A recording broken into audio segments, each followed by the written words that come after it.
குட்டி குட்டி மெழுகெல்லாம் இருக்கும் இல்லையா? அந்த ரூ. 10 மெழுகெல்லாம் வந்து கடை பக்கத்துல இருக்கும் இல்லையா? சோ அதெல்லாம் வந்து எடுத்துட்டு வந்து உருக்கி ஒரு மண்ணு மாரி இருக்கும்.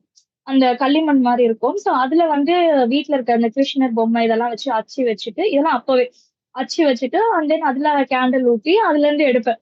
சோ எனக்கு நைஸ். வந்து அது சின்ன வயசுலயே ம். இருந்திருக்கு. சோ எனக்கு அத பார்த்த உடனே சரி போர் அடிக்குது. சும்மா சும்மா இன்ஸ்டா நோண்டிட்டு இருக்கோம், இல்ல டிவிய பார்த்துட்டு இருக்கோம். என்னதான் பண்றது அப்படின்னு சொல்லிட்டு, அத நான் ஜஸ்ட் ஸ்டார்ட் பண்ணேன். அது ஸ்டார்ட் பண்ணும்போது என்னோட என்னோட பேஜ்ல நீங்க பார்த்தீங்கன்னா, ட்ரை த ஃபர்ஸ்ட் கேண்டில் எவர் அப்படின்ற மாரி போட்டிருப்பேன். சோ அதுல வந்து நான் வீட்ல பார்க்கும்போது ஷோகேஸ்ல நெறைய பொம்மைங்கலாம் இருந்தது.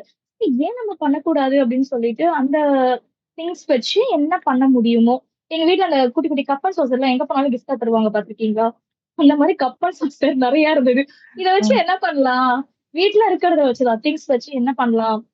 அப்படின்னு யோசிக்கும்போது ஐ கிரியேட்டட் ஒன் கேண்டில். அது ரொம்ப புடிச்சிருக்கு அப்படின்னாங்க. ஆஃபீஸ் நான் போஸ்ட்லாம் போட்டேன்.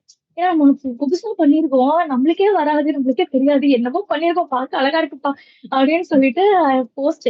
ஸோ போஸ்ட் பண்ண உடனே என் ஆஃபீஸ்ல வந்து கேட்க ஆரம்பிச்சாங்க. ஆஃபீஸ்லயே நான் போய் காட்டினேன். "ஏய் இங்க பாருங்களேன் நான் பண்ணியிருக்கேன். நல்லா இருக்கா?" அப்படின்னு சொல்லிட்டு காமிச்சேன். அவங்களுக்கு "ஏய் வாவ்! நல்லா இருக்கே. இதெல்லாம் எப்படி பண்ற?" அப்படி இப்படின்னு. "இல்ல நம்ம சும்மா தானே பண்ணோம். இது ஒண்ணும் பெருசா இல்லையே. என்ன இதெல்லாம் யோசிக்கிறாங்க?" அப்படின்னு சொல்லிட்டு that created me encourage me.